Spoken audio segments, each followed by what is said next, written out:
job to go in the wall, a hurl, a stick in a shinty bowl, the brick, the brack, the crack, and all. Let's call it an Irish pub. Caffrey's on, Kilkenny, a pound, the Guinness, pint, a cabbage crap. The I don't want to be paddy trapped. We'll call it an Irish pub. While I'll be front to swing. Welcome to episode 1 of the Pubcast. My name is Brendan O'Neill, and I would normally be joined by Mike Cross and Michelle Riley. But in these first few episodes, we are revisiting our previous podcast, Boardwalk Breakdown. Basically, we're shutting down the Boardwalk Breakdown podcast and moving those 13 episodes over here so we can keep them alive and well in our archives. So, the Pubcast is our new podcast where we'll talk about all kinds of stuff and not be limited to only talking about Boardwalk Empire. And it will actually begin on episode 14. So just consider these first 13 episodes as bonus content. Sláinte.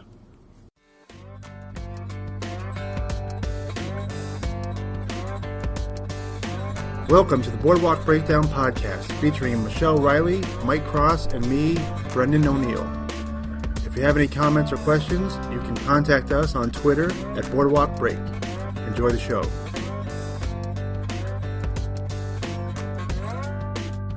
All right. Season 5, Episode 1. Wow. We open on a flashback. Yes. Not even to the flash forward that we're living in, which is to 1931. We don't get to that until... Right. We open apparently in like 1884 or somewhere around there. Nucky is... We see young Nucky basically trying to win the Commodore's favor in a number of ways in the flashbacks. And I don't want to go into the details with the coins and all that stuff. But so this is Nucky trying to get his place with the power brokers in Atlantic City at a young age. He's got nothing. Right. It's clear that his home life is terrible. He's got a sister that's dying. Right. And the nursery rhyme or whatever it is that's being narrated... I guess by Jillian, is a thread that runs through the entire episode, and it's basically about, be a good, honest boy and you'll get ahead, and he learns to the contrary. Yeah, which is the opposite of his entire life. Exactly. I love the cinematography of these pieces. I do too. Watching the kids swimming through the water in the beginning when there was very little sound to it, and it was just all visual. Mm-hmm. I thought it was... a nice touch, very interesting, kind of a way to pull you in immediately. And all that, like the sepia tones, too. You get that feel that it is in the past. It's kind of good. Yeah, in the sepia, I did read up about this, and the sepia was by design so that you could keep track. And, one of the things we've talked about is the nature of this show and how it shifts gears so quickly and so often. The capability to recognize that, hey, we're flashing back to 1884 in this particular scene. So it was... definitely very visually done well. Which is a clear homage or is inspired by Godfather 2. I mean, there's a number of Godfather touches, 1 and 2, throughout this whole episode. I mean, it's right. I mean, you have to sort of insane. Forgive the natural things that you're going to tell a mafia story, and there's going to be overlap. And then you have to forgive the historical things because you can't change history. But beyond that, there's obviously some stuff that's intentional, or if not intentional, then sadly derivative. And you want to believe that's not true either. But those touches are there. I will say about that opening scene, for a split second there, I was excited because I thought Dabney Coleman was going to be back on the scene. And then for the second split second, I recognized it was not Dabney Coleman, and I thought that it was Nick Offerman. Oh, wow. Oh, my God. Which would have been an and interesting I thought, casting. oh, my God, that's great mustache. Brilliant. Great mustache, and sadly, that is not true either. I mean, with all due respect to the actor who is playing that person, he ain't no Dabney Coleman. No, he's not. No. You do get a touch of Dabney in there, but it's not great. Okay, so this... brings me to my big statement of this episode we were talking about earlier, Michelle. I think I can say with confidence, this is my least favorite episode of all of them over the entire run of the series. Oh, I don't like it at all. I don't like most of it. I mean, I don't like the flashback. I'm not interested in the relationship between Nucky and the Commodore. There are so many different plot lines and characters we have to wrap up. We have 8 episodes. 8 episodes to wrap up all this stuff think and you're prohibition getting too and anxious Nucky. about that. I am. You have to let it play out. I agree. I will say this. I agree. I think with it being an 8-episode arc, which is contradictory to the 12 that they've run with through the life of the series, it is tricky. They're going to have to jam a lot in. So I think one of the reasons that it's so compact at the front end here is by design, so that they can start getting to a point where they can wrap everything up. So I'm with you in that it was a lot of stuff. It was a lot to take in, and there was a lot going on. And right now, we're probably on 30% of it saying, why do I need to know this? Right? We're going to get there. I'm not even saying why we need to know it. I'm just saying you don't there's care about so it. much other stuff that takes priority over most of this episode. Not all of it, but most of it. I mean, we were talking about this earlier. People that we don't get to see in this episode include, are not limited to, Jillian, Capone, Narcisse, the villain from the previous... That's fine for me. The previous series... But it has to end. No, it has to end, yes. But who destroyed a couple of the everything, people's, the main characters' lives at the end of the last season. Right. Van Alden, Right. still making a play for Mr. Creepy for the entire series. And Eli, take him or leave him, he wasn't in the episode either. All those guys were not in this season opener. That's amazing to me. They have a lot of stories to tell, and the truth is, for better or worse, the show is centered on Nucky. Right. And the entire series is going to end with Nucky, whether in terms of the narrative or just in terms of the metaphor that he's going to play out for the larger story. And the only way that we can wrap Nucky up is to go back to the 1800s and figure out what made him this way. And so that is the device, for better or worse, that's going to happen, and there's no getting around it. And I enjoy it. I don't have a problem with laying some framework or some groundwork on why Nucky is who he is today. I'm okay with that, except we know the high points already. Okay. We know I don't think we know it all. I felt like it was setting up for something that's going to be revealed. Things we already know in previous seasons. Nucky's got a horrible, potentially abusive father. Potentially. Yeah. I think we've known that. Definitively, Yeah. I mean, it's definitive in this series, we know. Or this episode. We know that he was, to put it lightly, second fiddle to the Commodore. He was the Commodore's bitch. Boy. Yeah. Yeah. And the Commodore went to jail and Nucky prospered. So we know all that. Plus, the Commodore is dead. That story we can't fast forward to this to now and then have that story continue. You can't sew that all up. But it's not about the Commodore. It's not about the Commodore I know. at all. I'm just saying. It's really there's never a new payoff. There won't be a new payoff on that, but there will be a payoff in that you're going to see the flip side of Nucky. What we've seen what has been implied over the first 4 seasons is understandable, right? We know he came from a broken or messed up home. But I think what they're trying to do is lay the framework for, hey, this is really why he is who he is. Yeah. And another Scorsese kind of hallmark is this, hey, you get all this up front, and then now in the second half, I'm going to tell you why this person is doing this or why they're this way. It is really a hallmark of his. Mm-hmm. And I know that he's just the EP on this. He's not really, directing, or he's not involved or writing. But I think they're following that formula, which is another reason why you see so many the homage to Godfather 2. I think they're trying to kind of weave that in so they can, pay their respects to the man who really drove the bus on this at the front end. Right. Yeah, well, Godfather was not Scorsese. No, I know, but you see a lot of the ties to the mafia. Right. Right. One thing I will say, and I found the storyline with the flashback. I mean, I think it was obvious that we knew that this was a bad situation for Nucky, but I found it incredibly sad. Oh, yeah, of course. It was really incredibly sad on 2 levels. I mean, one, it was just dark, but the other part is that this is a child that was extremely earnest. I mean, he was very earnest. He was trying to do the right thing. He believed in working hard and getting ahead.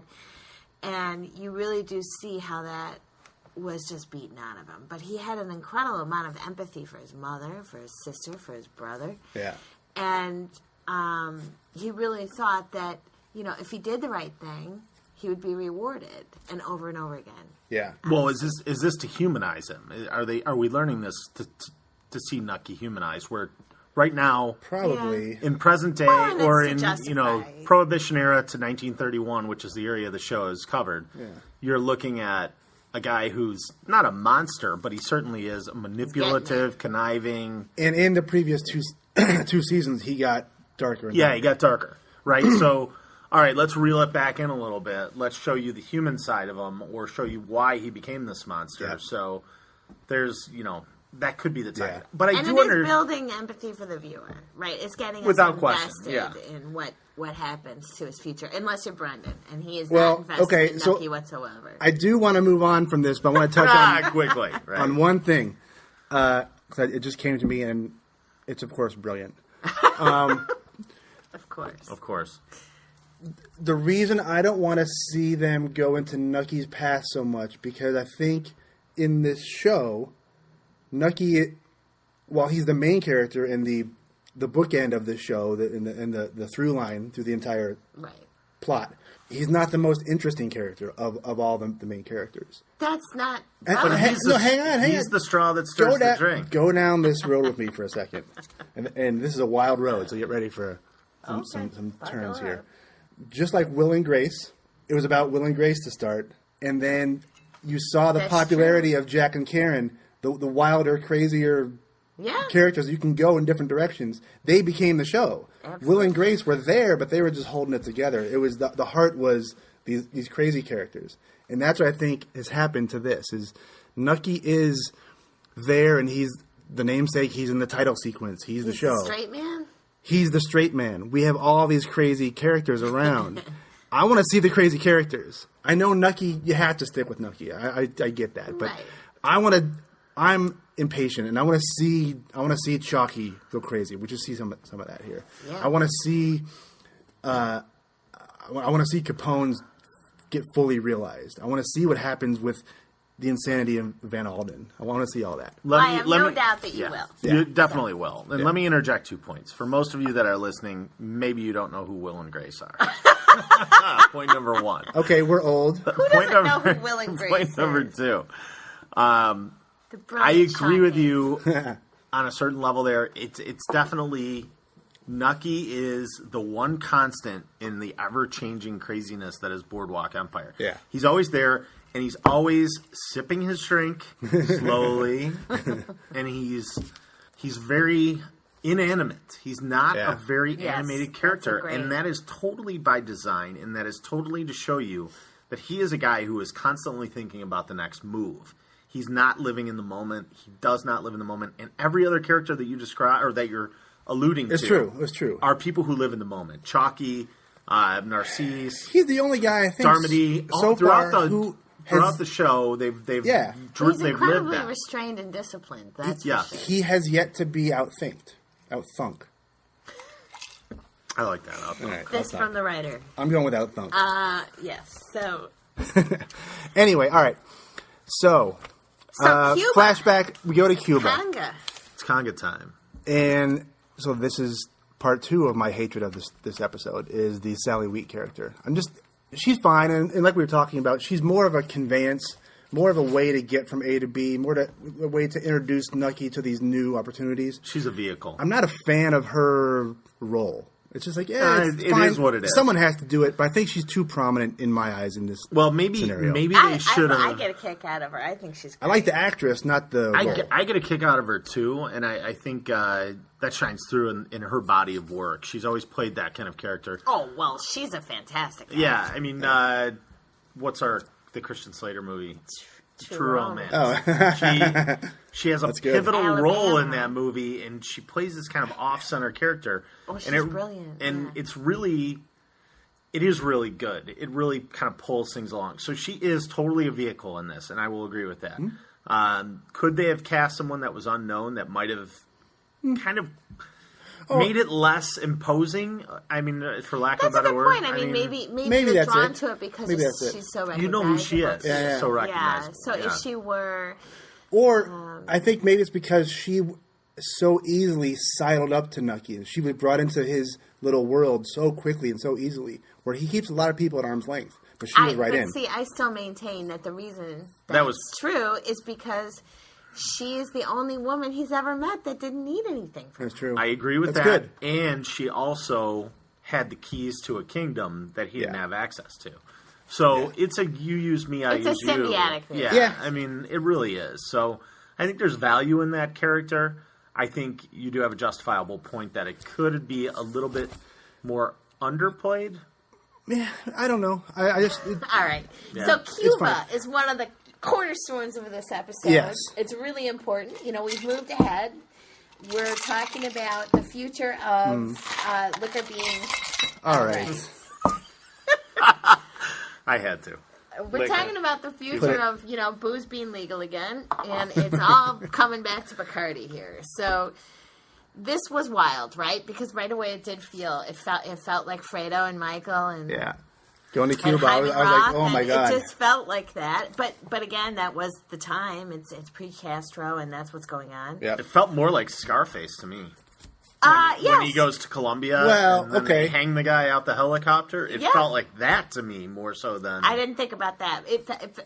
I guess I was just thrown by the No, I mean, line. everyone's going to drag different things out. Quickly and in passing, we see Meyer Lansky out of nowhere. That was bananas. And he's just there, supposedly, holiday. with his wife, in quotes. Wife and so the Meyer Lansky thing, Meyer Lansky, Cuba, I'm like, Godfather, Hyman Roth. I'm like, there's so many things. I know that the historical backing is there, but I'm like, it's too much. Maybe you can't avoid it, but it's fine.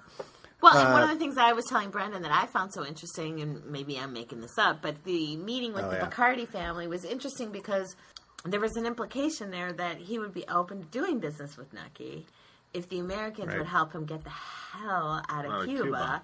And, you know, I'm thinking, well, gee, that's how they got to Puerto Rico. I found it interesting that's gotta be why. Oh, yeah. That they were able to use like a real brand name. Yeah, weave in a real brand. It's a real family. Well, it's a real family and it's a real story. So I think part of it... probably don't have to ask. There's historical context there. I mean, who knows? They might have gone to the Bacardi company and said, hey, we want to weave this in. We know we can. We just want to get the blessing for it, but whatever. Yeah, they don't do that.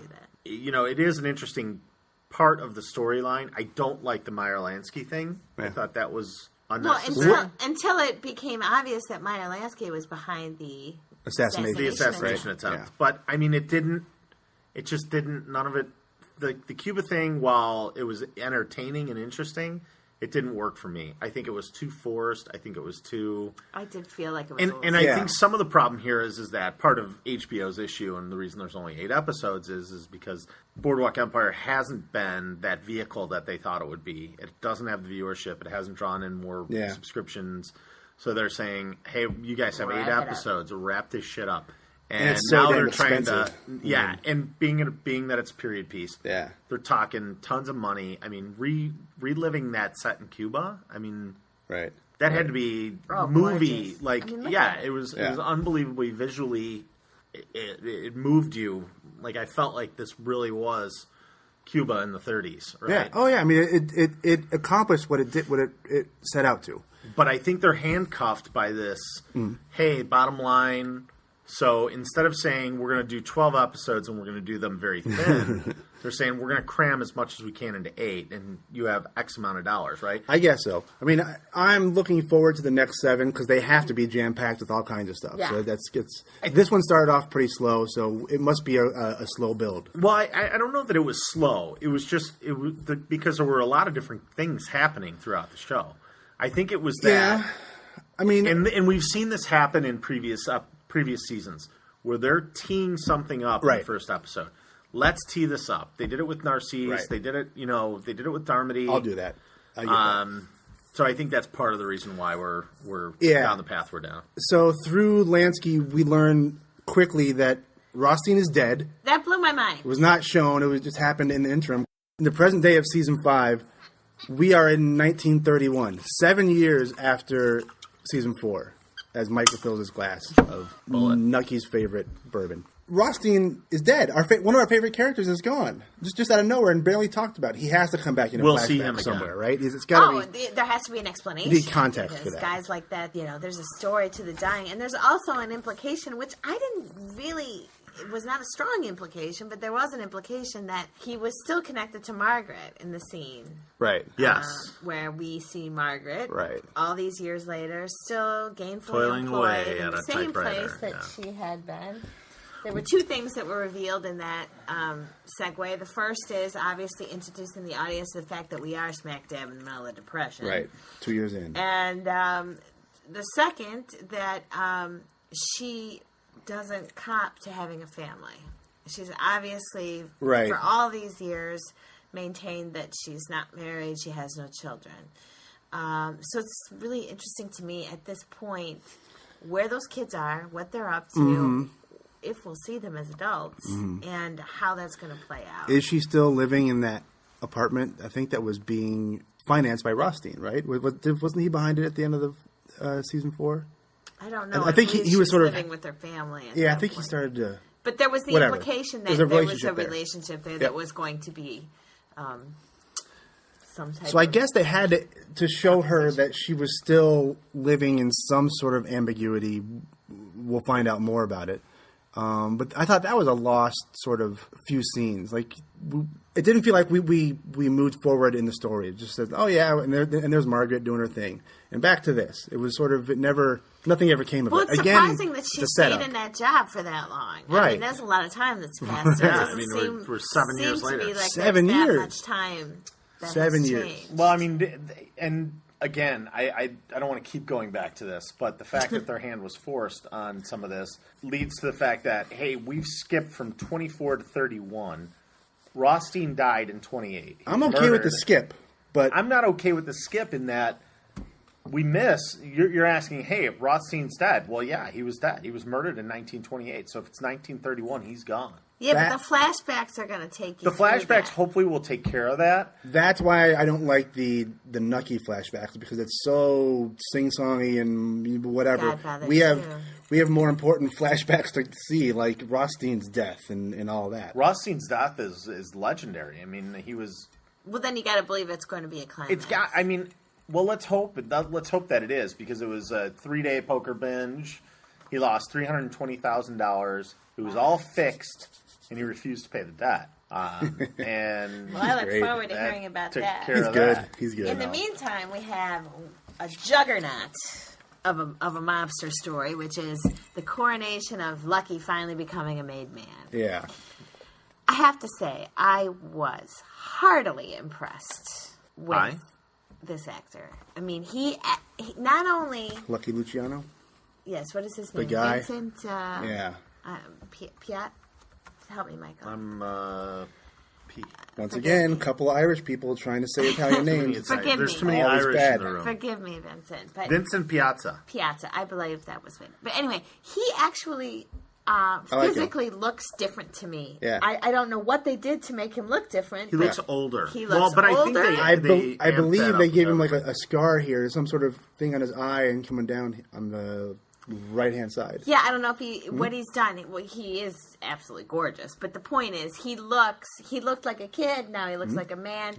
And the presence that he commanded was really quite impressive. I love the fat little Italian kids going around collecting cash. I know. That was my favorite. We're not there yet. So he meets with Mazzaria, and in another homage to The Godfather, he meets with the guy, goes to the bathroom, and then he gets killed. Right? Yeah. He's killed. So he takes out Mazzaria, but then the ceremony makes you reminds you of Goodfellas. Goodfellas, right? Yeah. Goodfellas. Now, while watching the show, I didn't catch the name or who this new mafia boss was. Right? He was Salvatore Maranzano. And apparently, historically, just for a little bit of backstory, he ended up, at the time we see him, he was now called the boss of bosses. Yes. He orchestrated a war between his family and Mazzaria's family. It was called the Castellammarese War. Again, I don't know how to pronounce Italian words. Castellammarese War. Marese. And it was between his family and Masria's family, which was waging for a while. The final nail in the coffin of this war was Lucky Luciano killing Masria. So that was a big turning point at the time. And you know who else was with him at the time? Who? Benny Siegel. Right. Is that right? Yes. Benny Siegel was with him. I call him Bugsy. Where? Bugsy, who was with Lucky Luciano. They murdered this. Bugsy was the gunman? They were both involved in the murder. Hold that thought for a minute. Salvatore Maranzano. We'll come back to that. Okay. So the ceremony we see is Maranzano. He had 200 or so of the mafioso in the area under his purview at this banquet hall. They were meeting to... They call that family, Brendan. A family That meeting. was his family. It was a family meeting. All right. There were other families involved, but His yes. purview. Yeah. Oh, you're all family. You know. So he brought them in, and he was anointing the five new surviving members of the war, the heads of the five families for this war. It was Lucky Luciano, and these names may or may not come up again, but it's Lucky Luciano, Tommy Gagliano, Joe Profacchi, Vincent Mangano, and the fifth being himself, who was the boss of bosses. These four bosses would be under Maranzano, the boss of bosses. Now, there's the five families, Godfather. Right. Turns out Maranzano was a character Mario Puzo mentioned in the book Godfather. Mm-hmm. Okay. So there's another Godfather connection there, and he was involved with Corleone and actually Capone as well, and it's a whole story there. So again, we're tied up in the Godfather with this thing. Maranzano is noted in a number of movies throughout time. Right, he was a big deal. The Valachi Papers, which was, I believe, a Charles Bronson vehicle way back from the 70s. Mobsters, the film Lansky, Bonanno, A Godfather Story.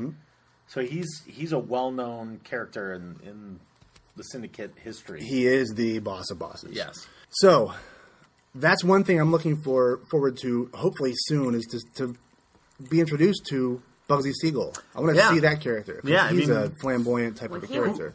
Who's gonna top the Warren Beatty portrayal of Benny Siegel, which was brilliant. Not to get too sidetracked, but absolutely one of my favorite movies of all time, especially mob related. All right, without question. Oh, it's a great in movie. the top 3 for me. Yeah. Godfather. I'm not a Godfather 2 guy. I'm a Godfather. I know. All right, we don't have to have this argument. All right, this is a different moving on. podcast because I'm putting Goodfellas. Godfather 2 may be better than Godfather 1. I know. That's undisputed, I believe. Listen, that's a whole nother podcast. All right. Undisputed. Okay, so another character we see, and it's kind of mysterious how he got there, Chalky in the Chain Gang. Yeah, that Fantastic. built a lot of tension for the viewer. Yeah, I like that a lot. You know, you just saw it building. You knew this shit was coming down because you could just feel it in the way that it was rolling. Yeah. And there was, plus Chalky, the restraint that actor shows with that character is just brilliant. He's just simmering. Simmering. Oh my God. I mean, it's just waiting for the explosion. It's a small thing, but I like that they started calling him Stripey instead of Chalky. Yes, he's Stripey. They're calling him all good. Stripey, though. I know, it was good. And I love this actor. I think he's... he's very much playing a role, and it's a very simple role in that you have to portray this man in this hard fashion constantly. Yep. But I think that in and of itself, to make it believable, is a tricky thing to do, and he's very much pulled it off. And his name's Michael Williams. Michael K. Williams. And this is, he was on The Wire, which is another unbelievable that's on my HBO show. list. He was there. I think Terrence Winter was part of that as well. Yeah, they've got a whole crew. There's so this guy's obviously got some chops because anyone who was in The Wire was I don't recall one acting scene where I thought this is not believable. Yeah. So I think he's a great actor, and I think he's done a good job portraying that. And Yeah, you could see the tension building throughout the episode with that, and you knew that was coming to a head. You knew it was coming from the first minute you saw him, pretty much. When he refused off the truck. Refused to get off the truck, and he was the last one off the out of the paddy wagon or the. Yeah. Oh, sorry for all you Irish. Let's name that for a reason. Yes, exactly. All right, so Nucky, and Chalky's child, Knocky. Good Lord. So Nucky's back in Cuba trying to convince this senator or coerce him. They're buddies. They're pals. I'm sure it's on the up and up. Yeah. He's trying to get this senator to facilitate the repeal of the Volstead Act of Prohibition, and it seems to be like on the cusp. Like it's maybe not going to happen, but it's hinted at a couple times, and it's probably going to happen. Mm-hmm. And so then he meets with Bacardi, and Nucky is looking to find a new source of some alcohol to bring to the States. It's a new venture for him. And part of his selling point to Bacardi is that this is going to be legal real soon, and you need to get in with me to get the proper connections and get this thing happening. Right. But that is quite an interesting plot point, that he's obviously banking on the fact that this is going to be legal sooner than later. He's trying to get his ducks in a row. I think it's interesting because Nucky seems so hell-bent on making this happen on so many levels, but it kind of goes back to what we were talking about in the previous recaps, which is to say Nucky, like Michael Corleone, is constantly trying to go legit, right? He is trying to go legit. So every time I get so if he can get liquor legal, he can try to take his place in a legit way. Legitimately, yeah. And so this could tie back into the flashbacks with the Commodore. It certainly will. So guaranteed. He's trying to go legit because he learned it from the Commodore. The Commodore was the guy we think that first or best tied in the political and the criminal well. I mean, he was the guy who straddled both worlds and sort of gave Nucky the blueprint. See, I disagree, Brendan. No? Because I think what we're saying is two opposites, which is he didn't learn it from the Commodore. What we're learning with his earnestness in his childhood is that he's had the desire to be legitimate all the time. And all of this criminal activity has been his means to the end. And his redemption will be found. Yeah, he's done a lot of bad stuff. But if he can turn this around, get legal, get right with the government, get right with God, then he can wear this $1,000 suits and be fine in a legitimate way. I really think that it's not about the Commodore. I mean, he learned everything from the Commodore, no doubt. But he possesses this desire to go straight that the Commodore never thought about. But that's what I mean. Nucky, in my mind, Nucky thinks he can get out, but I think it's so ingrained in him from age 10 or whatever that was, that he needs to do the illegitimate to fund the legitimate. He needs, no doubt, in order to be that guy, he has to do something bad, and he's never going to get away from that. The Commodore never had any, illusions about trying to do anything. He didn't even believe in trying to be honest. Why would you want to get ahead? Nucky has maintained that kernel of, and there's obviously some self-hatred and there's some conscience at some level there about how he knows it's not, he's struggling. He is struggling. And this is where I think the flashbacks really come into play, because it shows that struggle that he's having, that man versus man struggle, the internal struggle, where he finds the derby with the $50 bill in it, and he has it under his bed, and he's trying to figure out what to do, and he eventually bucks up and says, you know what, I'm going to bring it back because I know that I'm going to be rewarded for bringing it back. That way they'll give me the money. And they gave don't. him nothing. Right? And he should have That kept was the a derby. turning point. And the Commodore told him on the deck, what did you think you were going to get something for that? Nice guys finish last. That's what he taught him, that was exactly what the Commodore was telling him. And I mean, the Commodore, there have been a lot of liberties taken on this show with the Commodore. I mean, not all of it's been very manipulated for the show's purposes, which is fine. Sure. But the Commodore does represent that dark force in the world, right? And Nucky is a kid in these flashbacks, is riding that fence of, am I going to be a legitimate, straight, hardworking guy, or am I going to take the shortcuts to get there fast? And the turning point, the tipping point, is when the Commodore kind of pulls him aside and says, this is no way to get it done. Being honest is not going to get you anywhere. Do what you have to do. Now sweep my fucking porch. I know, exactly. This is constant struggle, though, because he's clearly been taught over and over again to do the right thing. Exactly. So I think that's really what the setup is on these flashbacks, is that this isn't a character who was born of evil. This is a character that was bred of evil, right? I mean, he became it because that's what he saw, right? And he had a desperate situation that he was trying to resolve. Of course. This wasn't, again, we said it in the last thing, too. I mean, it's a lot easier to be righteous when you don't have to deal with any consequences. Exactly. Yeah, and that is 100% the truth, anyone can take the easy or the harder path or the more righteous path when there aren't a lot of obstacles in their way. Exactly. And there are a ton in Nucky's way at this point. He's in an abusive household. He's got a dying sister. He's got a brother who's, obviously not all together there. It's the depression. Everyone's fighting for every dime they can get. So I did think it was interesting how the dad did not hit him till Eli left the room. Yeah, right. And that may have exposed why, at the end of his life in the first season, Eli was always very open and loving. Yeah, and supportive of his father, and irritated with Nucky for being. Well, it shows two things. I think the favored child was the sister who was dying of tuberculosis or whatever. The disease of the day was, right?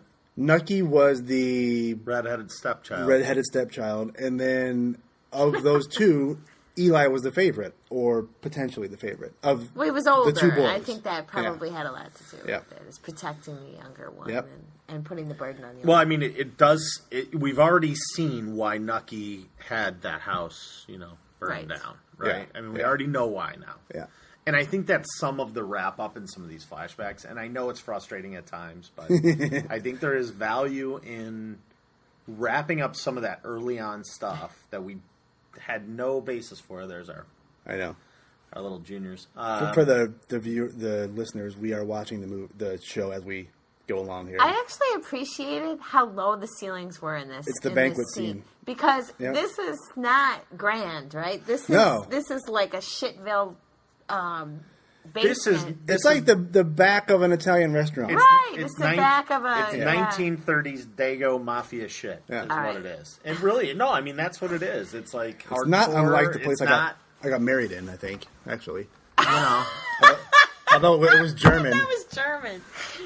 But yes, it was old school. So now we come to a couple of the quality kills. Yes, there's a few. There's two that stand out to me. The machete in the head. Yes. Nucky's fantastic bodyguard. His nameless... Very efficient. Doesn't speak. I love how he cleans he tucks his jacket down when he's done. Fantastic. And adjusts his hat, and he walks away. The bodyguard is Cuban or Filipino or native. I don't know what he's not a white guy. He's definitely not. He's probably native Cuban. Yeah. So that guy's great, and he cuts the ear off and takes it as a souvenir. Fantastic. And it was great how everyone watched in amazement. What's he doing? Yeah. That was amazing. And then Chalky, was it Chalky who did it, or one of the Stripies as they revolted against the man? The man. Does the old pickaxe in the chest maneuver. I love that. I don't think it was Chalky, but I do remember it vividly. And there was a lot of violence in that scene. That was great. And a lot of pent up anger. It really showed in true to form, I think, what the early 20th century was like for our black brothers and sisters. Trying to deal with being imprisoned and being oppressed, and there's a lot of symbolism in that. That was a very tricky time in America, in particular in the South, but even in the North, where you had very divisive action taken against people of color, and it's definitely, it shows a lot of that rage. It was actually very. It was a powerful scene. Yeah, it was very powerful and very empowering, I think, on their end. It's like they were taking out rage that had been building for 50, 75, 100 years out on those guards. So it was interesting to see. We see Nucky almost be killed by this uneducated prisoner guy who saves Nucky, or Nucky saves himself by telling the guy that he can talk on the telephone, that he is a little more educated, he can communicate with the man, so to speak. And they go off, they escape together to do something together. There's something's going to happen there. I don't know what it is, but we're going to find out on that. Yeah, definitely. That's an interesting. I think that other prisoner, interestingly, and I'm not going to use the term, but back in slave days, they were called house. Right. Word. Oh yeah, I mean, he's shucking and jiving. He's just trying to. Chalky was. Yeah. He came from that school. Exactly. You're one of those house brothers, right? Right. You're in there and you're kissing the man's ass, and you're the white guy's schlep, right? Yep. Uncle Tom. Yep. And I think part of what his goal in pointing that gun at Chalky's face was, are you one of me or are you one of them? And we're going to find out real quick. And it's an interesting difference in Chalky right now as opposed to Chalky at the beginning of last season. Before the first half of season 4, he was on top of the world. He was running a club. He was the guy, right? He's fallen way down. He had a family. His daughter was doing great. Yeah, he's lost everything. I assume the wife. The girlfriend is dead. The daughter is dead. The family's probably gone. The money's gone. The money's gone. He's in jail. He's incarcerated. He's now even below this uneducated dope on the chain gang. But that makes him a man with nothing to lose. Right. And this is what I love about that arc in the story, is that this is going to come to a head. And I think, and not to fast forward too much, but my thought is at the end of this, Chalky is going to be the one that comes out smelling like a rose. Mm-hmm. Somehow or another, he's going to end up being a power broker of some sort in some way. Or they pull the old switcheroo and not in the last episode, but the second to last episode, he gets killed. Like, he'll build. You see him, and they'll whack him. Getting back to his old self. He puts on a suit and then he gets whacked. It's one of those deals. Look, well, we'll see about that. The final quality kill that I don't know that we've mentioned is the suicide. Right. And actually, that scene was quite beautifully played. The way he sort of manically talked about how everything was going to be fine, and then Margaret's boss Margaret's boss brokerage or whatever killed himself in the middle of the trading room. I thought it was good, if nothing else, just to represent the time. Exactly. Just to show you where you were. Exactly. It was interesting. Without question. All right, so we wrapped up. That's most of the episode in a nutshell. What are we looking forward to? What do we need to see in this next episode, or what do we want to see in the next couple? Well, we want to see the evolution of this Chalky story and see where he's going. I'm dying to see that. I am really extremely anxious to see the Nelson / Capone / Chicago arc play out, and we're going to get that because of those guys. Nelson is Van Alden is the fictional character. Everybody else has a historical arc. Yeah, he's sort of tagging along there. We're going to see what role he plays. It's I still want to. I know you guys don't care, but I still want to see what happens with Jillian, because she's a cornerstone to Nucky. She's part of his entire life, from childhood on up. And I feel that there is something there that has yet to be revealed. Yeah, she's got one more secret. I don't know what it is, but I don't even know if I want to know. I want to know. Of all the characters I want to know. Of the characters you thought would last to the end, she's not one I would have picked, but she's there. Oh, she's going to be there. Yeah. And Margaret, I really hope. I feel that. I got to tell you, I hope she dies. You know what? Get her out. I hope something fantastic happens, because I feel that we've invested a lot in watching her move, because we are somehow Other than her getting banged by the Irishman, there's been nothing exciting with her. Well, right, there hasn't been, and somehow we're convinced to believe because of her dominance in the story that there's an important thing to pay attention to. And I'll be damned if I haven't seen it yet. So don't be surprised if it doesn't happen. I will be surprised if it doesn't happen. I won't be. Every aspect of her life has been in this series has been based on a lie. So what's her next lie, or does she then turn to the truth? Right. I don't know. No, there's no truth for her. My prediction, mark it down. Here we go. She makes a transformation totally to the dark side. She's been teetering on this hypocritical, righteousness for so many years. I think we're just going to see her completely submit to the... She has to. Oh, so what was she looking at in the file cabinet?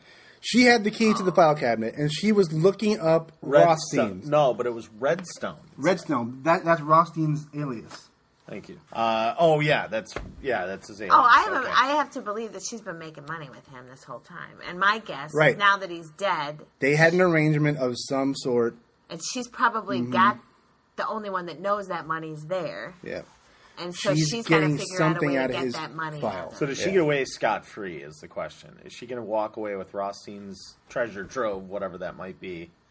I mean, I predict she does, and she ends up somehow straight up giving it to Nucky to do something really crazy. Yeah, because she is separated. I wonder how she gets back into this little group. She is totally on an island right now. She's going to need him, though, because otherwise she wouldn't be in the story. So, or would she be lucid? She turn to the dark side, use Rothstein's money or whatever she has from him, and somebody else needs her. Like now she has the upper hand on somebody. Oh, yeah. Right? I mean, I would imagine it would be Nucky. Yeah. Well, they've certainly taken some liberties with that, in that Rothstein died in 1928. It's 1931. The stockbroker blows his brains out. And now she's going into the file cabinet and seeing Redstone, right? Rothstein's alias. So, well, my guess is she's been making money on that account the entire time he's been dead. And as soon as he died, she's probably saw an opportunity to reign this. She's probably the only one that knows that money's there. Well, Rothstein's not married, right? Right. Doesn't matter. It's Redstone's alias. No, I know, but even better, there's no one there to collect anything. Yeah. Yeah, and no one. It was something he was probably doing outside of his family. Yeah. And so that was his gambling money or something. And so she's probably been using that account this entire time. But now, when she fears she may be fired, because it was definitely implied, she's trying to figure out how to pull this out before they kick her out. Yeah. Dummy should have done that a while ago, but, whatever. Well, greed gets... Yeah, well. So I'm looking forward to the Capone at his full power. Yes. Because that'll just be fun. I mean, we kind of know what it is, but it'll be fun with him going... I can't wait to see how Lucky's story develops. Right. I'm actually more interested... Lucky's interesting. I'm actually more interested in the Lucky Luciano story at this point, because we do know the history of Capone so desperately. Well, and that's what we said at the end of the last podcast. He's closer to the whole Atlantic City. I don't remember the end of the last. The end of the last podcast, we were saying we were looking forward to... I was yawning. I know, it was late. The up-and-coming story of the kids. Lansky... Luciano, Capone, all of them stepping up and being the force. And maybe we get Benny Siegel. You have to. He's right there with him and Lucky. Luciano are partners for the 30s through what? The 50s? The other guy we have not really talked about yet, Narcisse. He's not. There's nothing to say. We don't know where he is or what he's doing. I don't care. Oh, come on. We have to know now. I mean, it's crazy that it wasn't mentioned at all. So there's obviously something. So, is his story as simple as just the yin to Chucky's yang? I don't think there's anything simple about that character. Right. He's got to be doing something. He's got to be scheming somehow. He's got to be involved with Nucky somehow. It can't just be Chucky's going to find a way to kill Narcisse. I don't know if he's involved with Nucky, but I see that man being a vengeful fucker. And, who knows if he hasn't been lying in wait this entire time. I know. I don't know. I'm waiting to see that. Yeah. All right. So that wraps episode 1. Join us next time for episode 2. Can't wait. We'll see if our predictions come true. Last words? Here comes Capone. I can't wait to see how this develops. It's a great show. Yes. Good. The end. The end. Cheers.